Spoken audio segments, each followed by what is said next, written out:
हार क्या और जीत क्या ये मुझे नहीं पता। जिस बंदे में जीरो से शुरू करने की हिम्मत है वही असली बाजीगर है, वही जीतेगा। ये डायरी हट जाती है, डायरी आगे चली जाएगी और आप जहाँ रहोगे वहीं रह जाओगे। तो आप चलते चलते बस के ड्राइवर ने अचानक से बस को मोड़ा, हम लोग बैठे बैठे करते दूसरी तरफ घुस जाते हैं। पत्थर 200-300 केजी, आप उसे जाके से धक्का देते, जड़त उसके मास के कारण। एक साइकिल आ रही है, साइकिल खूब तेज चलाते हुए कोई आ रहा है और दीवार से टकराया, क्या होगा? आज की क्लास में आप समझेंगे इनर्शिया, जड़त्व। इनर्शिया को समझने के लिए सबसे पहले हम लोग एक डायरी और एक सिक्के का यूज करते हैं। इस डायरी पर हम एक सिक्का रखते हैं। अब मैं इस सिक्के पर कोई फोर्स अप्लाई नहीं करूंगा, फोर्स अप्लाई करूंगा डायरी पे। दोनों रेस्ट पोजीशन में है यहां। अब जैसे ही मैं फोर्स अप्लाई करता हूं उस डायरी पे, ये डायरी हट जाती है और ये सिक्का जहां था वहीं रह जाता है। इसका रीजन क्या है? इसका रीजन है इनर्शिया, यानी किसी भी वस्तु का वह गुण जिसके कारण वो वस्तु अपनी अवस्था को खुद ही परिवर्तित नहीं कर सकती, यानी स्वयं परिवर्तित नहीं कर सकती जब तक कि उस पर एक्सटर्नल फोर्स अप्लाई न किया जाए। यानी जड़त्व क्या है? जड़त्व किसी वस्तु का वह गुण है जिसके कारण वो जिस स्थिति में रहती है उसी स्थिति में रहना चाहती है। वापस बता दे रहा हूं मैं इसका रीजन। ये सिक्का जहां था वहीं रह गया जबकि डायरी हट गई। ऐसा इसलिए हुआ क्योंकि मैंने डायरी पर फोर्स अप्लाई किया तो ये रेस्ट की पोजीशन से मोशन में आ गई, जबकि मैंने सिक्के पर फोर्स अप्लाई नहीं किया। हाँ, डायरी और सिक्के के बीच फ्रिक्शन लगा होगा, लेकिन वो फ्रिक्शन इस सिक्के के वेट से बहुत कम रहा होगा, इस वजह से ये सिक्का जहां था वहीं रह गया। अब इनर्शिया कहते किसे हैं? तो किसी वस्तु का वह स्वभाव, वह नेचर जिसके कारण कोई वस्तु जिस स्थिति में है उसी स्थिति में रहना चाहती है, खुद से ही खुद को वो चेंज नहीं कर सकती है। और ये 3 प्रकार का होता है जड़त्व। जड़त्व होता है गति का जड़त्व, गति का जड़त्व पहला। दूसरा होता है विराम का जड़त्व, विराम का जड़त्व। तीसरा होता है दिशा का जड़त्व। भाई, गति का जड़त्व का क्या मतलब है? यदि कोई वस्तु गतिशील अवस्था में है यानी मोशन में है तो वह हमेशा मोशन में ही रहेगी। उसके इसी नेचर को गति का जड़त्व कहते हैं। जैसे आप एक फुटबॉल लो, एक ग्राउंड में ऐसे लुढ़का दो तो वो मोशन में रहता है, मोशन में ही रहना चाहता है, फिर भी आपके दिमाग में आ रहा है कि वो कुछ दूर जाकर रुक जाता है। उसका रीजन ये है कि अर्थ यानी उस फील्ड, ग्राउंड, जमीन, पृथ्वी, जो भी आप कह लो, और फुटबॉल के बीच में फ्रिक्शन लगता है, घर्षण, और वो कंटिन्यू लग रहा है तो उसके मोशन को धीरे धीरे करके रोकते रोकते लास्ट में जाके रुक रहा है। वही बताओ ना, आप अर्थ क्यों नहीं रुक रही है? अर्थ तो कई सदियों से ऐसे ऐसे घूम रही है, क्यों नहीं रुक रही है? क्योंकि उस पर कोई फ्रिक्शन लग नहीं रहा है और बाहर से भी कोई फोर्स अप्लाइड नहीं है, इस वजह से अर्थ नहीं रुक रही है। वो फुटबॉल भी नहीं रुकता अगर फ्रिक्शन नहीं लगता, अगर घर्षण बल नहीं लगता, तो वहां फ्रिक्शन की वजह से वो रुकता है, अदरवाइज वो चलता रहता। बेस्ट एग्जांपल, आप बस में खड़े हो, बस मोशन में है, आपका बॉडी भी मोशन में है और बस के ड्राइवर ने अचानक ब्रेक लगाया, आप क्या हो जाते हो? आगे की तरफ झुक जाओगे। जब आगे की तरफ आप झुकोगे तो इसे ही कहेंगे मोशन का इनर्शिया, यानी गति का जड़त्व।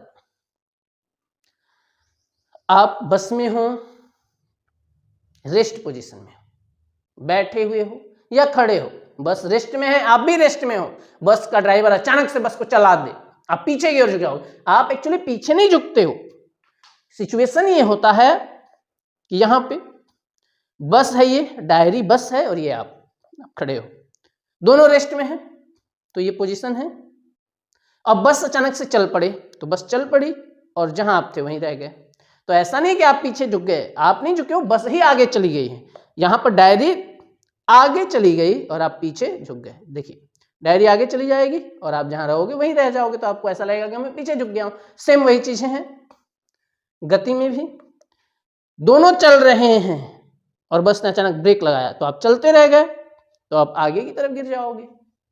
तो गति का जड़त्व और विराम का जड़त्व। विराम के जड़त्व में यदि कोई वस्तु विराम अवस्था में है तो वह सदैव विराम में ही रहना चाहती है। टेबल पर रखी हुई पुस्तक, आपने जो टेबल पर, स्टडी टेबल पर कोई कॉपी या किताब रख दिया है तो वो खुद ही चलने लग रही है क्या? नहीं चल रही है। तो वो है विराम का जड़त्व। यदि कोई वस्तु विराम में है तो वह सदैव विराम में ही रहना चाहती है। और दिशा का जड़त्व क्या होता है भाई?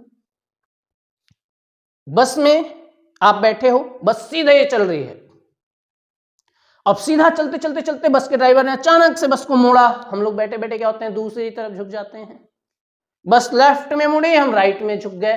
तो ऐसा नहीं है कि हम झुक गए, बस ही एक्चुअली लेफ्ट में चली गई है, जहां हम थे वहीं रह गए। यानी जिस डायरेक्शन में हम रहते हैं उसी डायरेक्शन में रह जाते हैं, खुद ही अपनी दिशा को चेंज नहीं कर पाते। ये हो जाएगा दिशा का जड़त्व। तो ये 3 टाइप की इनर्शिया हैं। मोशन के जड़त्व में ऑब्जेक्ट हमेशा मोशन में रहना चाहती है, विराम के जड़त्व में हमेशा ऑब्जेक्ट रुके हुए रहना चाहती है, और दिशा के जड़त्व में ऑब्जेक्ट हमेशा उस विशेष दिशा में ही चलते रहना चाहती है जिसमें वो है। जैसे हम बस में बैठे हुए, बस सीधा चल रही है तो बस हम सीधा ही रहना चाहते हैं। बस का ड्राइवर अचानक से अगर बस को मोड़ता है तो हम दूसरी तरफ झुक जाते हैं। अब ये आता कहां से है इनर्शिया? जड़त्व आता कहां से है और जड़त्व है क्या, उसकी माप कैसे की जाएगी? तो किसी भी ऑब्जेक्ट के द्रव्यमान से जड़त्व की माप होती है। जड़त्व की माप किससे होती है? द्रव्यमान से, यानी मास से। जिस ऑब्जेक्ट का मास जितना ज्यादा होगा उसका जड़त्व उतना ही ज्यादा होगा। खाली बाल्टी आप उठाओ, इजीली उठ जाएगी, और भरी हुई बाल्टी उठाओ, बहुत ज्यादा फोर्स अप्लाई करना पड़ेगा, क्योंकि भरी हुई बाल्टी का, पानी से भरी हुई बाल्टी का मास ज्यादा है तो वहां पे आपको फोर्स ज्यादा अप्लाई करना पड़ेगा, और खाली बाल्टी का मास कम है, वहां आपको कम फोर्स अप्लाई करना पड़ेगा। तो एक बड़ा पत्थर है, 200-300 केजी का, आप उसे जाके ऐसे धक्का दे रहे हो, वो मोशन में जल्दी नहीं आएगा। और एक छोटा पत्थर है, जाके धक्का दे रहे हो, मोशन में आ जा रहा है। तो दोनों में विराम का जड़त्व था, लेकिन छोटे वाले पत्थर के जड़त्व को आपने तोड़ दिया क्योंकि उसके पास कम जड़त्व था, इनर्शिया कम थी। और बड़े वाले पत्थर को आप मोशन में नहीं ला पाए क्योंकि उसके पास जड़त्व ज्यादा था। विराम का जड़त्व ज्यादा है क्योंकि उसका मास ज्यादा है। तो किसी भी वस्तु का जड़त्व उसके मास के कारण। एक साइकिल आ रही है, साइकिल खूब तेज चलाते हुए कोई आ रहा है और दीवार से टकराया, क्या होगा? दीवार टूट जाएगी क्या? नहीं, साइकिल टूट जाएगी, चलाने वाले व्यक्ति को चोट लग जाएगी। और वही एक ट्रक आ रहा है उसी स्पीड से, सेम स्पीड से। मान लो साइकिल आ रही है 40 किलोमीटर पर स्पीड साइकिल, और एक ट्रक आ रहा है same speed 40 kilometre per hour.